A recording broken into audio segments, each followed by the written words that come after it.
entire thing. General Robinson entered the Air Force in 1973. He received his commission as a distinguished graduate of Officer Training School at Lackland Air Force Base, Texas. Prior to entering the Air Force, he served as a helicopter aircraft commander for the U.S. Army in South Vietnam, where he flew 350 combat missions.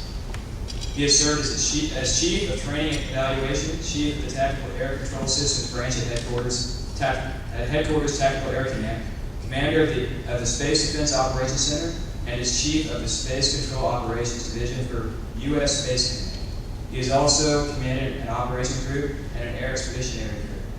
Other positions were as the first Joint Surveillance Target Attack Radar System Wing Commander, and as the Deputy Director and Acting Director of Command and Control for the Deputy Chief of Staff for Air and Space Operations at Headquarters U.S. Air Force. Prior to assuming his current position, the General was the Vice Commander of the 8th Air Force. His command pilot with nearly 5,000 flying hours, and this is quite a list, in the B-1, the B-2, the B-52, the CH-3, the CH-47, the E-3, the TC-18, and the UH-1. He retired as Brigadier General of the United States Air Force in 2002. It's my honor to introduce General Robinson to speak to us tonight.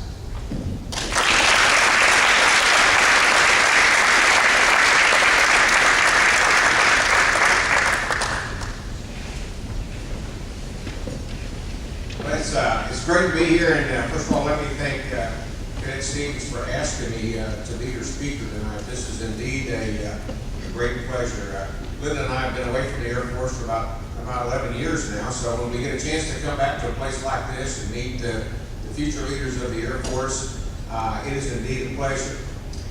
I was a little concerned about the future of the Air Force. You know, we're going through this sequester and all this cuts back, and then I saw these videos that you made here, and I realized that our future leaders in the Air Force can make something out of just about nothing. So I applaud it and realize that our future is in great shape. So compliments to all of you and the creativity that went into your videos and the relationships that you seem to have with each other. That's a lot of what life in the Air Force is all about, is creating relationships. And I just had an opportunity before the event started, discovered that one of our members of the guest table he and I were helicopter pilots at the same place in Vietnam. So we've struck up a great relationship due to our past.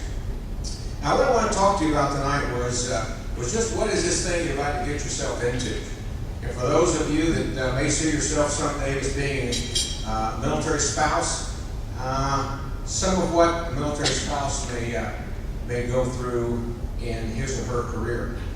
Now, I did not become a military member out of a sense of overwhelming patriotism. It was quite a different story, and several people have asked me if I was an ROTC graduate. No. If I was an Academy graduate. No. I'm really kind of a unique person, especially in the general officer ranks in the Air Force, and I'll kind of explain that to you as I kind of get into this story. But I went away to college in Eastern New Mexico University in Portales, New Mexico, and I doubt it. Very many of you know where that is. But didn't really have a concept of what I wanted to do or major in. But my roommate was on a bull riding scholarship, and his name was Roy Kimball. He was from Clayton, New Mexico. So Roy got me involved in the rodeo program, and I became a wrangler. Now, how many of you are familiar with rodeo operations at all?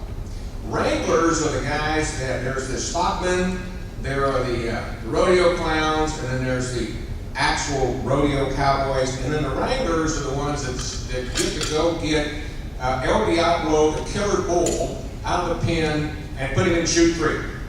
And 6 men have died doing that tonight, and that was what the wranglers got to do. But it paid about $25 for a rodeo, so that seemed like real good money back in those days. So we would launch out of school on about a Thursday night, and we would be in Odessa, Texas on a Friday night, in La Junta, Colorado on a Saturday night, and Pie Town, New Mexico on Sunday afternoon, and in Fred's Rainbow Bar on Thursday night, wondering if we should try to get back to school by Friday. Now the dean down here, he's a little concerned that I'm saying things like this to a young full of impressionable minds, but they'll get over it, okay? Trust me. So as a result, I had a great freshman lasted 5 semesters. My sophomore year kind of started slow and tapered off. And I had developed, hanging around this bull riding roommate of mine, I discovered a medical problem called academic unconsciousness. And as a result, I was asked to leave college. It seemed like one of the things I understood was 2 parallel lines that never meet with my college career and the goals of this university were going to be like 2 parallel lines. And I left the school. Now, the good thing about flunking out of college in 1968 was you could still get a job. In fact, there were so many good jobs out there, they would send you a letter about an interview that you could come to. Second thing about it, I flunked out of college debt-free, which is very, very important. Do not flunk out of college still owing them money. That's not a good concept. So, 1968, I go up to Amarillo, Texas, and I am going to see the Air Force recruiter. Smart plan, right? All you agree with that. Good plan, good concept, 1968. So I go to the second floor of the post office box here in Amarillo, Texas, a post office office in Amarillo. And there at the other end of the hall was the Air Force recruiter. So I walked down the Air Force recruiter, and there was a note on the door that said, "Be back tomorrow." Now, this was kind of a tricky thing. I mean, did he leave the note yesterday or did he leave it today? I mean, I could be here all week waiting for this guy to show up. So I started to leave, and the Army recruiter, you know, these guys are, the Army recruiter, he's kind of standing on his door, he's kind of leaning against his door like this. He said, "You here to see the Air Force guy?" I said, "Well, Air Force, Army, anybody but the Marines." He said, "You got a handicap?" And I said, "I'm a little colorblind." And he said, No, you got a golf handicap." He said, "That's the very first question I asked him. He said, "You got a golf handicap?" I said, "No, I don't play golf. I play football and shot pool, but never played golf." And he said, "Well, how would you like to go to lunch?" And I'm looking at my watch, I'm saying, you know, it's 10:30. I'm from New Mexico. He said, "No, you're in Texas, knucklehead. It's 11:30, let's go to lunch." So I said, "Okay, we'll go to lunch." So back in the old days, before Pizza Hut, and they had what they called Shakey's Pizza. Ever heard of Shakey's Pizza? You probably, Shakey's Pizza. So we went to Shakey's Pizza in Amarillo, Texas. And he's kind of quizzing me about what I wanted to do, and he said, "You thought about going in the Army?" And I said, "Yeah, I've thought about it." He said, "Well, how would you like to go and be a squad leader of infantry and be a Sergeant E5 in 21 weeks. And I said, "No, I don't think I'd like to do it." Somewhere between my first and second slice of pepperoni pizza, this guy had me swearing allegiance to the Constitution of the United States of America over less than 2 pieces of pepperoni pizza. I kind of sold my soul kind of cheap. So that is how I got to the United States military. But it's been an incredible story, and I want to share some of those things with you about this story, and I think you'll understand what this thing is that you're about to get yourself into, and just how important it is, and how rich it is, and how fulfilling it is, and how significant it is. So, as I was going through AIT and through basic training in AIT at Fort Polk, Louisiana, I had an opportunity to go to pilot training, Army One Officer pilot training. Now, this gentleman down here with all the medals, and he was an RLO. Now, RLO are what they call real live officers. We were warrant officers. So I became a warrant officer helicopter pilot and flew Chinooks and Hueys in Vietnam. And one day, and we're going to talk some more about this story because we're going to get together after tonight and have lunch. We're at a place called LZ Ripcord at a place called Quezon. And that morning, our battalion commander's name was Newton. Our battalion commander says there are no more secure LZs in Laos.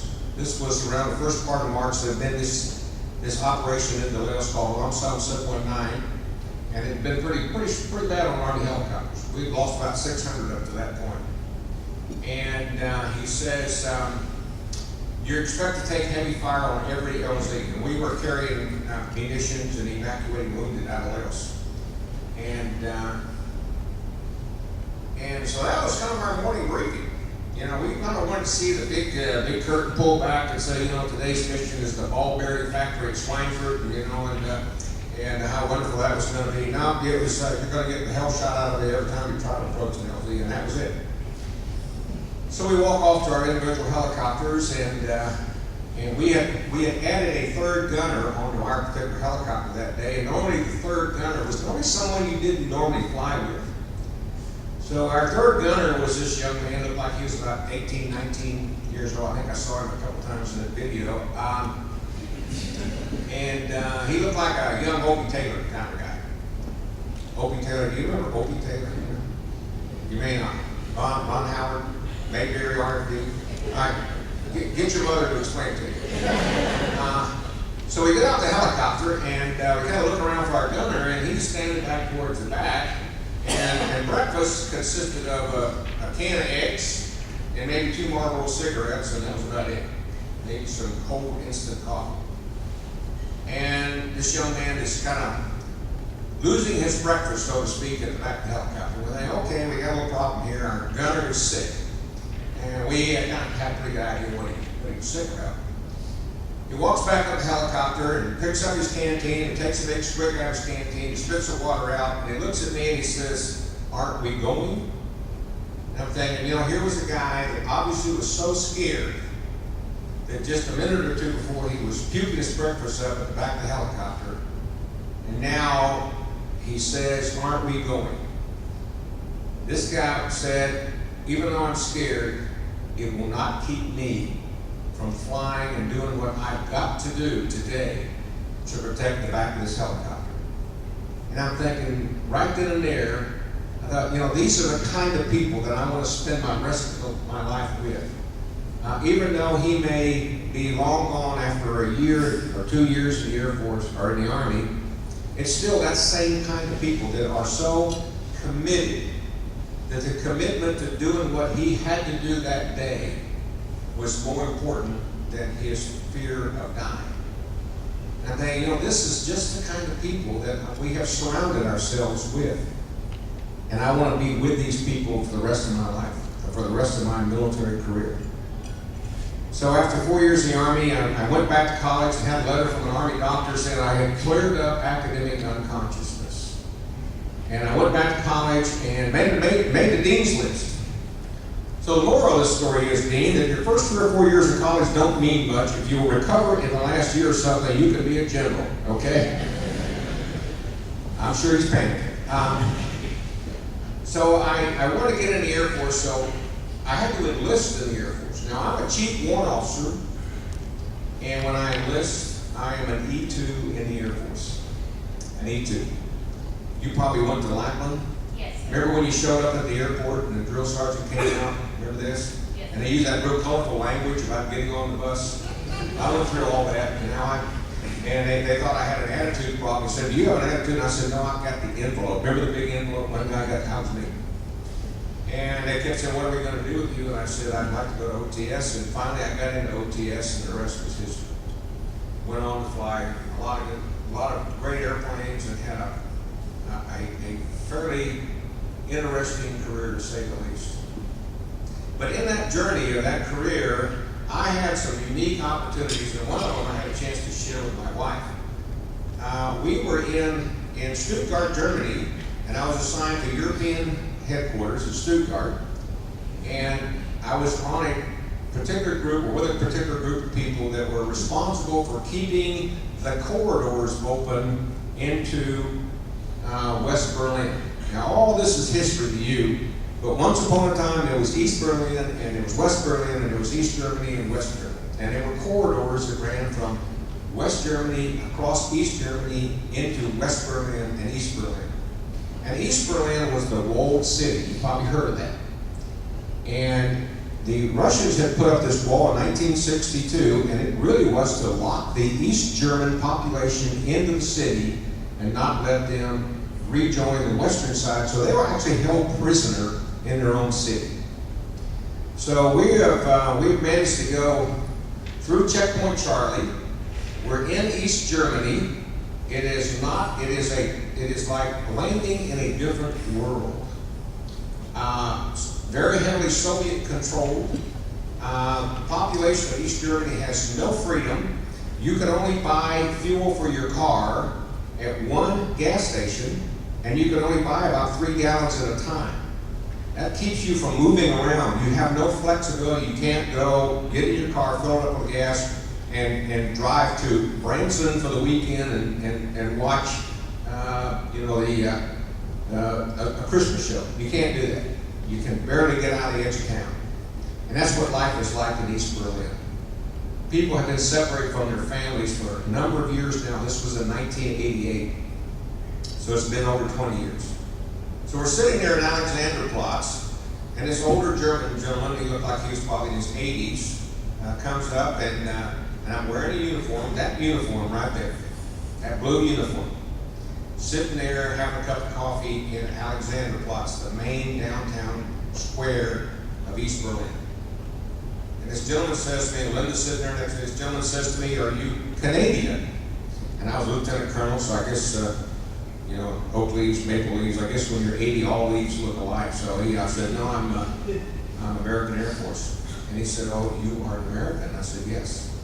So he said, "May I join you?" I said, "Sure." So he sets his package down, and he goes off, gets a cup of coffee, comes over, and he starts telling us his life story, more or less. And he had been separated from his family in 1962, and he had only seen his family through the fence, through the wall, over the wall, Berlin Wall, since 1962. And he told us that he would soon be able to immigrate to the West, but he could only take one suitcase with him.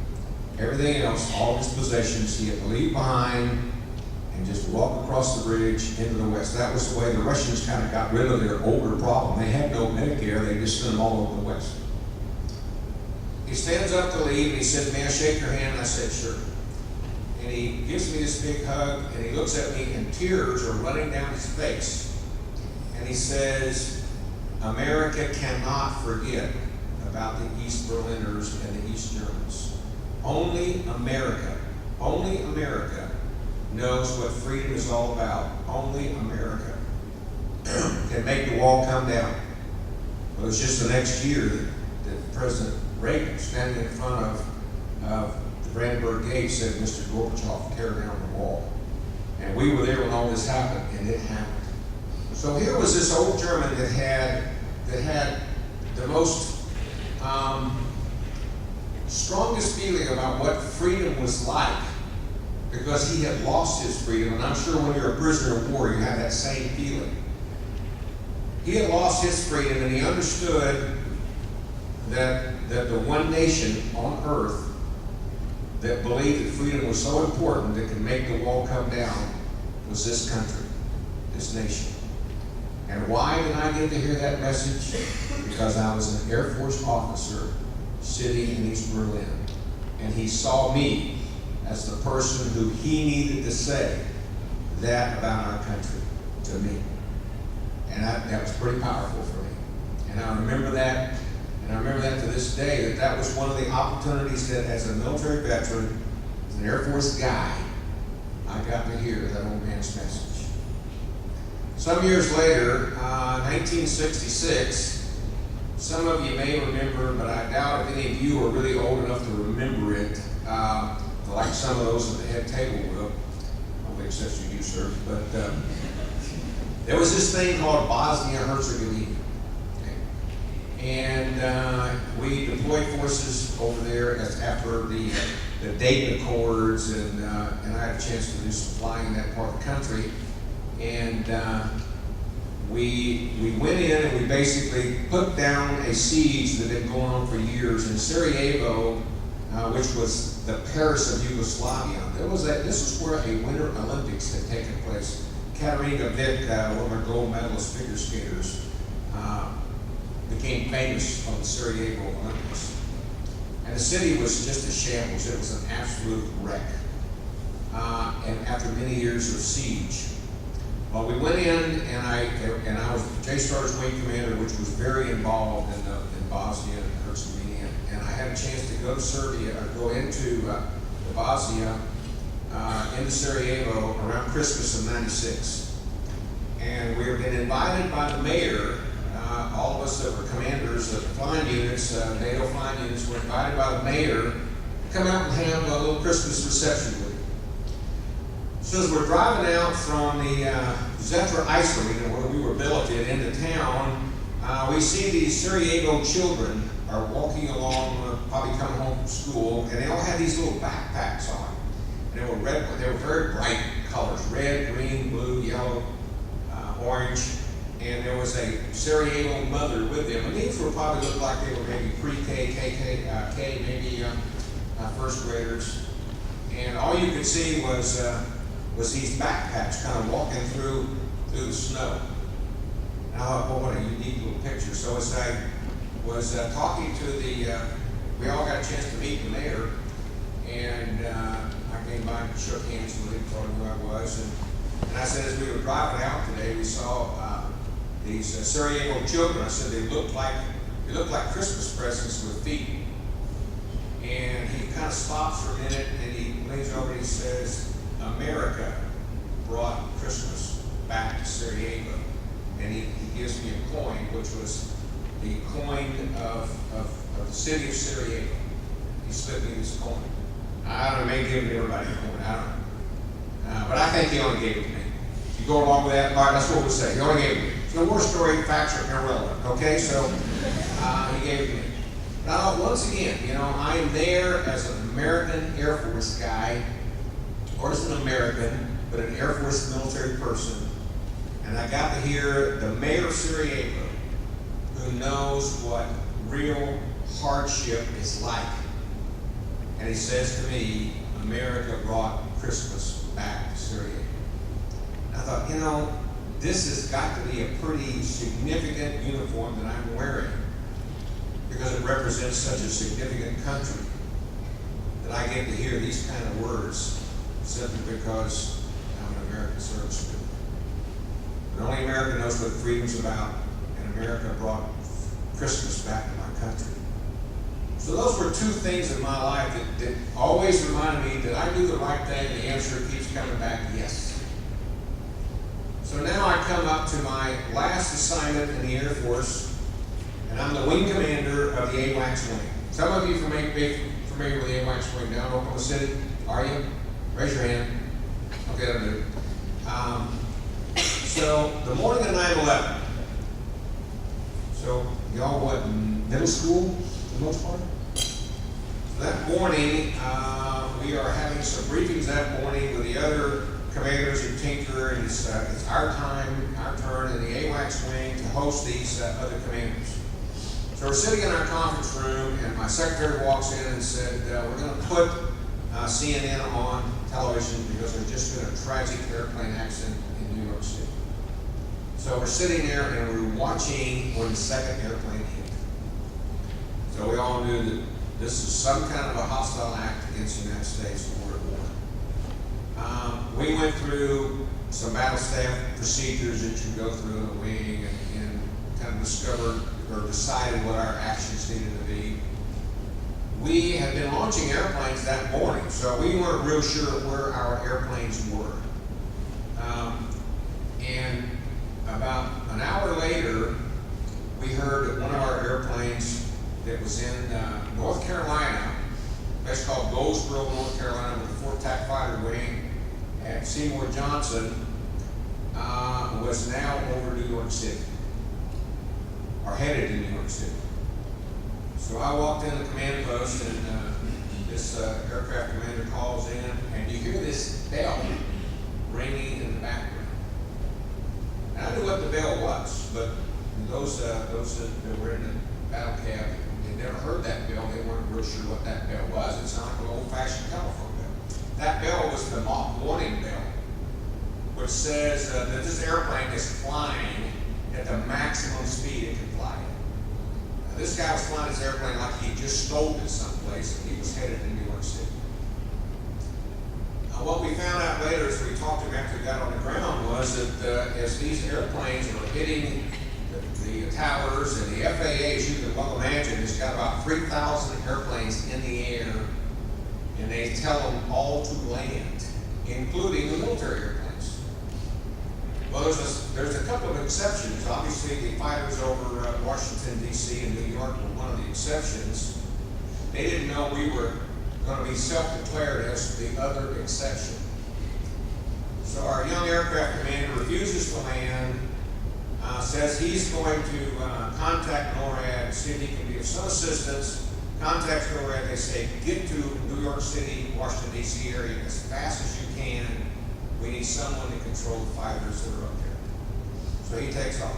FAA comes back and tells him, no, you can't do that. It's got to land. We got to get all the airplanes on the ground.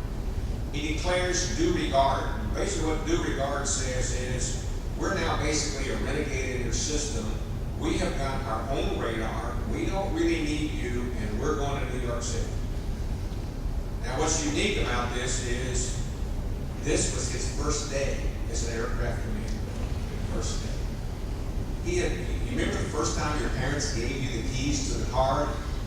Said, okay, don't do anything stupid. Call me if you have a problem. Don't go get engaged in any orders in New York City. Remember that conversation? That was the conversation someone had to this young man before he took off that day, and now he is participating in an air war over America. And no one gave him that training. It simply was because it was the right thing to do. And as an Air Force officer, he knew it. He took his jet and he joined the war. The second jet that took off that morning ended up flying with the president. Assigned to the president. The president was in Florida. He flew to Barksdale Air Force Base, Offutt Air Force Base, and then finally back into Washington, D.C. And that airplane, our second airplane that took off that morning, stayed with him the entire time and flew back. This was all the first morning. It got better and worse for the next 9.5 months, to include the night we invaded Afghanistan. Southern Watch was still going on. There's a little exercise up in Siberia that most people don't know about. It's called Northern Denial, where we're for lack of a better term, messing with the bears, the Russian bears, not the polar bears. So all this is going on. So now on the 27th of September, the morning of the 27th of September, we're going to launch 5 airplanes, and they're going to go to Thumb Rate, Oman. And these will be the 5 airplanes that will lead the attack on the 7th of October into Afghanistan. So we go out to flight line that morning. It's a beautiful September morning, and as a wing commander, I get to go around and talk to everybody, you know. And so I get on one of the airplanes, and it's the first airplane that's going to launch that morning. The aircraft commander is off doing something that aircraft commanders do before they fly off to war. And the navigator's on the airplane. And the navigator's a second lieutenant. And it's just the 2 of us. And I guess he got on the airplane to check out something, what second lieutenants do. And so I said, have you ever flown across the Atlantic before? And he says, yes, sir, once. And I'm thinking, once, okay? This guy either flew all the way around the world or he was born in Europe. I'm not real sure which. He said, well, actually, I flew over and back. That made me feel a little bit better. So I said, do you know where Thumb Rate, Oman is? And he said, I didn't yesterday, but I know where it's at today. And he looks at me and just, total seriousness, he says, don't worry, sir, I can get us there. And I'm thinking, you know, if the second lieutenants are not concerned, why should I be, right? Once again, this is where you will be someday. You will be that second lieutenant. You'll be the one that gets to tell the wing commander, don't sweat it, sir. I know how to get us there. I know how to get us there. Later that morning, as we launched our airplanes, the first airplane that took off, crew chief couldn't go with the airplane because his wife was expecting we wouldn't let him go. So he walks down to the end of our ramp there, and he's watching his first airplane taxi out. He watches it run down the runway, rotates, lifts up, gear comes up, and it starts to make this slow turn to the east. And he's got his hands underneath his airplane. And he lifts his airplane as if he's offering this airplane up to God. And he carries that airplane all the way around until it disappears out to the east. And I know in his heart he was saying, you know, I may not be there, but I will carry this airplane as long as I can, even though I don't get to go with you. And once again, I'm reminded, this reminds me all the way back to 30 years ago when a young man looked at me and said, "Aren't we going?" And all those 30 years, I've had a chance to be around people just like that young gunner, just like that lieutenant, just like that crew chief, and had the awe-inspiring opportunities to hear an old man say, "Only America understands what freedom is all about." America brought Christmas back to my country and the children of our country.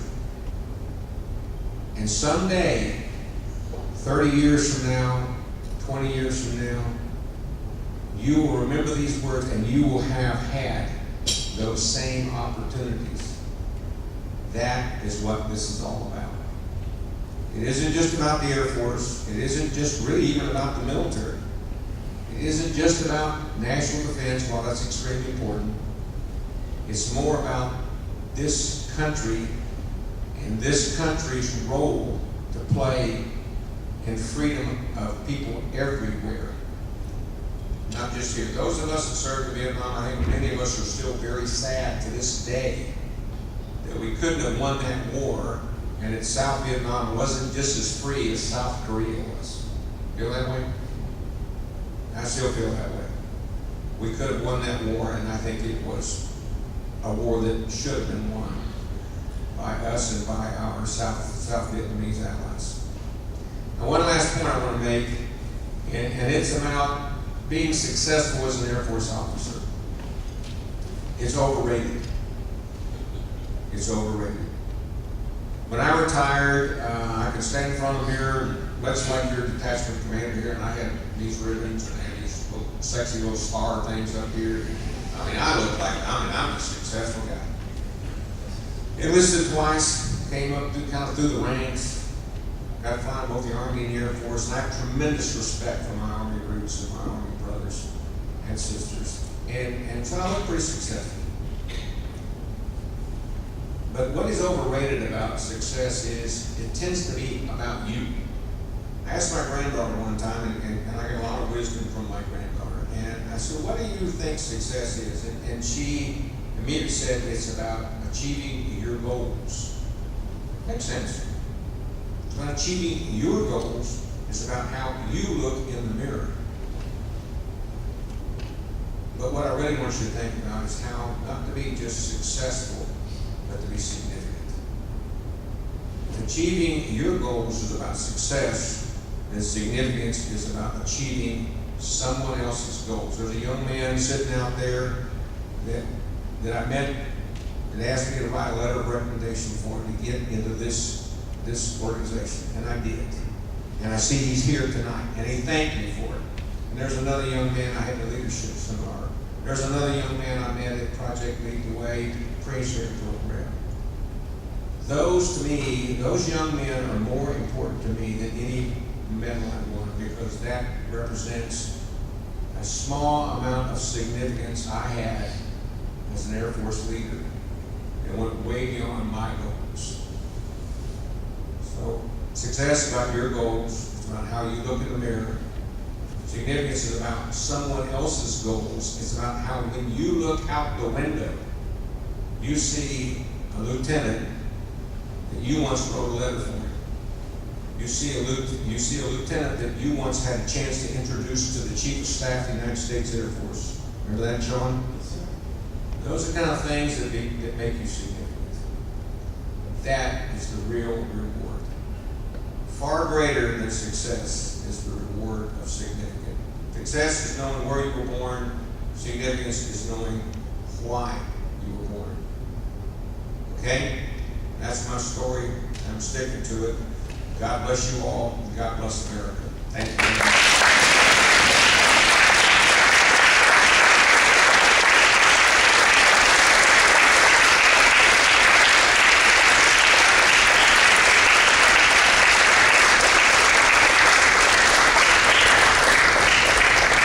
So I'll take this chance to give you our graduate point and a small gift for our appreciation of your attendance tonight.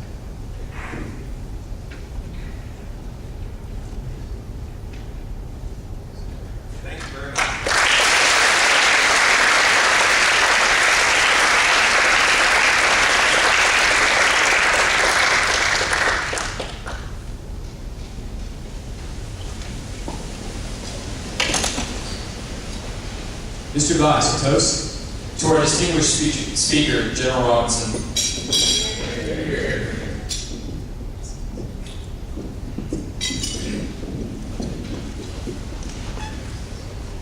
The change in command ceremony will now commence for the Air Force RDC Attachment 670, and the new cadet wing commander for the next semester will be introduced.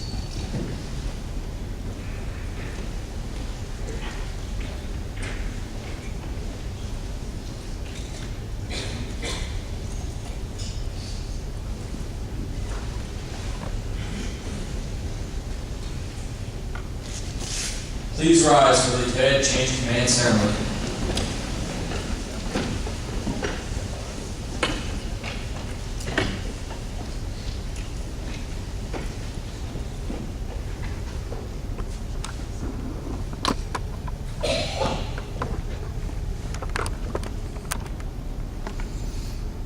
Sir.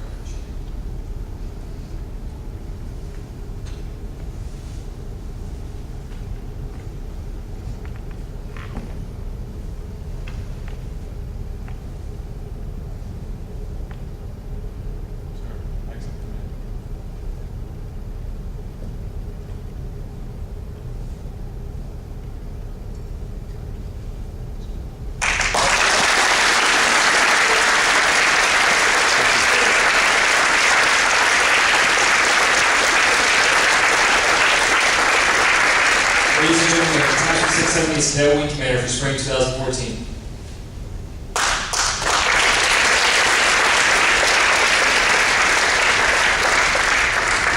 Cadet Colonel would like to say a few words. Please be seated. Thank you very much for all your applause and for being so warm and encouraging me, accepting being into your attachment. I'd like to thank General Robinson for coming and speaking to us tonight, and also for our distinguished guests for coming here and just making this a really special night. I'd like to thank all the cadets for coming. You are the detachment. You make the culture, and you will be the culture and the future of the Air Force. And so I want to thank all of you for coming. To the 100s, you have a semester under your belt, so you know a little more. So we're looking for you to start showing your knowledge, showing us that you know a little more what you're doing, and that you have what it takes to become a future officer in the Air Force. 200s, field training's right around the corner, so I'm sure you're excited and nervous also about that. So this next semester, we're going to expect you to step it up and show us the things that you've learned. And you have 3 semesters here. 300s, we look for you to look for ways that we can change the RCC program so that we can better train the 200s as they go off the field training, and just look for ways that we can change the attachment for the better and improve it. 400s, I'd like to leave you with one thought, that you have 1 semester to make an impact, a lasting impact on this attachment. And then you can go eventually graduate and be done with RCC college, get into the real Air Force, and get to have stories like the ones General Robinson told us today. So I won't keep us here any longer. We've gone a little bit over, so I'll turn it over to Cadet Anderson.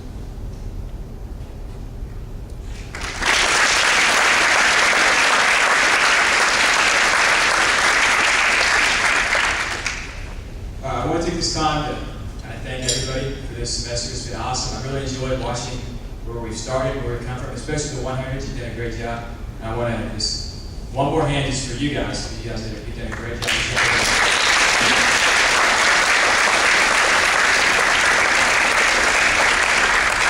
Next, we have a special presentation from Lieutenant Colonel Swarthberger and Lieutenant Colonel Soniker to Colonel Sherrington. So if you all 3 could come to the stage, we can do it.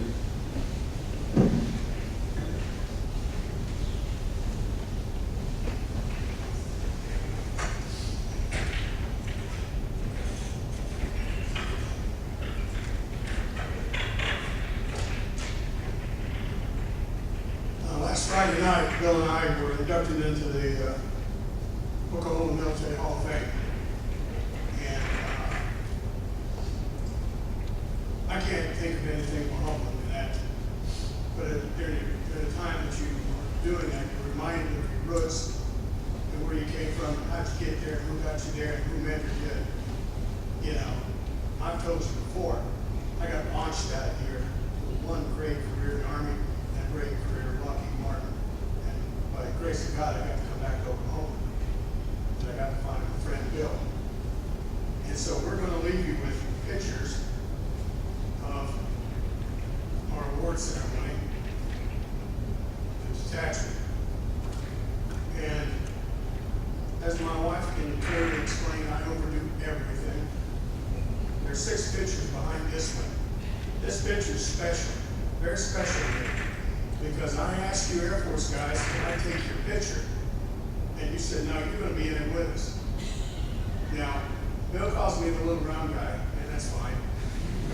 But this is a special picture to me. Very special picture to me, and I really appreciate it. There's 5 of them behind it. Those are the pictures of the November 12th, 2012, first time we did a meat burn here with Colonel Winslow, and I found out who you were. And that picture's in here. And behind here, saved by 10. There's another picture in there of the August meat burn where we had the Army and Air Force together. Special picture is in here where Bill honored your MIA, Captain Neil Bynum. And that picture's in here with 3 of you who got the scholarships, and then the picture of Neil. That's a special picture, that's behind here. So I want to leave you with these because I'm kind of cheap and only bought 1 frame. And there's 6 of them in here. And I just got to tell you, I am so glad you put the cloth in the United States of America on. And it just gives me great faith in what our country's going to be. So I'm going to present all these to Colonel Cherrington.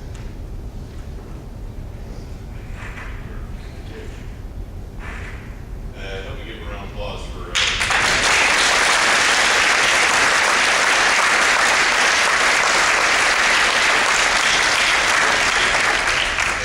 just in the short time that I've been here, you guys have been outstanding for the program. Been here without question. I've seen you at least 2 or 3 times a month, and it's not as though you have one kid out here.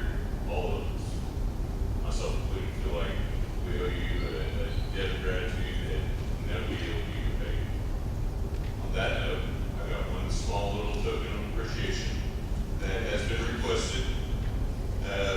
These name tags go in flight suit, and as you know, it's easier to say Shortfinger as a call sign than Schwartzfinger. So there's a small story behind these name tags. Once I got here, every time you go to a new unit, you have to get a new name tag. I got a new name tag, it didn't match. The lady on the phone said, I need to be the Oklahoma State new guy. I need a name tag, I need it to be black and orange. My name, she made it orange with black border. Well, everybody else had a name tag that was black with an orange border. And she gave it to me with the big O State on it. That's not what everybody else had. So I went out and got everyone else the one that I thought was the O State. Problem is, when they came in, Captain Moffitt's and Shortfingers came in with the Beaver on it, or Oregon State. The other ones came in with the right line, and Low Packer was the right O State. So that's why it has taken a little time to correct it. But I'd like to present you Low Packer with your name tag, and Colonel Schwartzberger. You get Shortfinger with O State and the Oregon Beaver.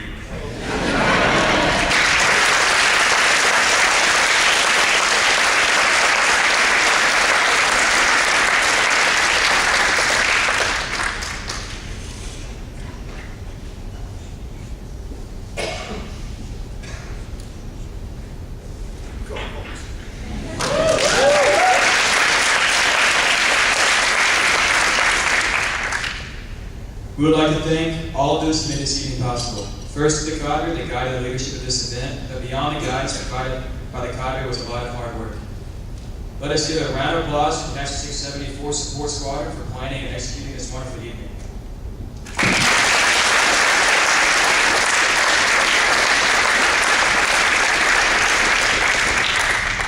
Another round of applause to our distinguished guests for being here this evening. Please stand and be recognized.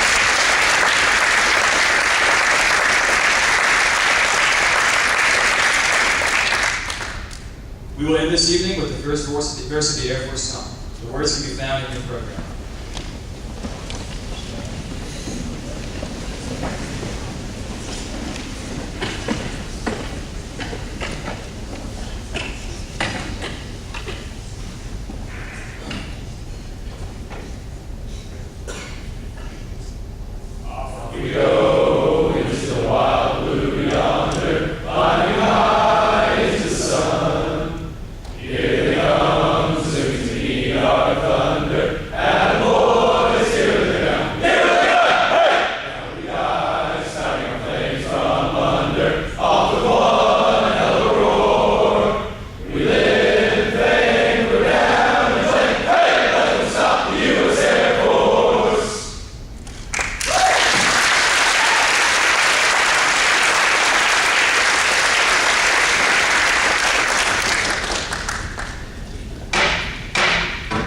It is now time to retire for the evening. I sincerely hope everyone had a great time.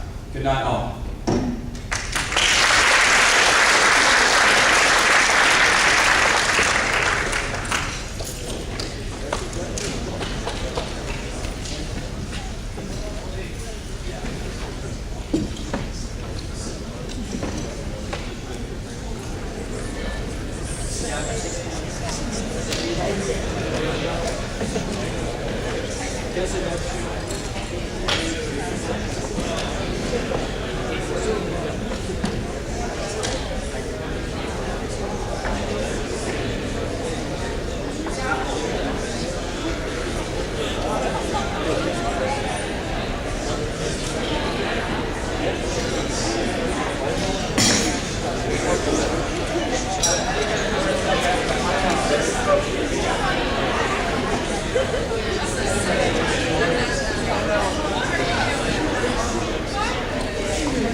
Always a pleasure. How can you say no to that face? Y'all take care, right? Amen. Where's our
You open the thing up?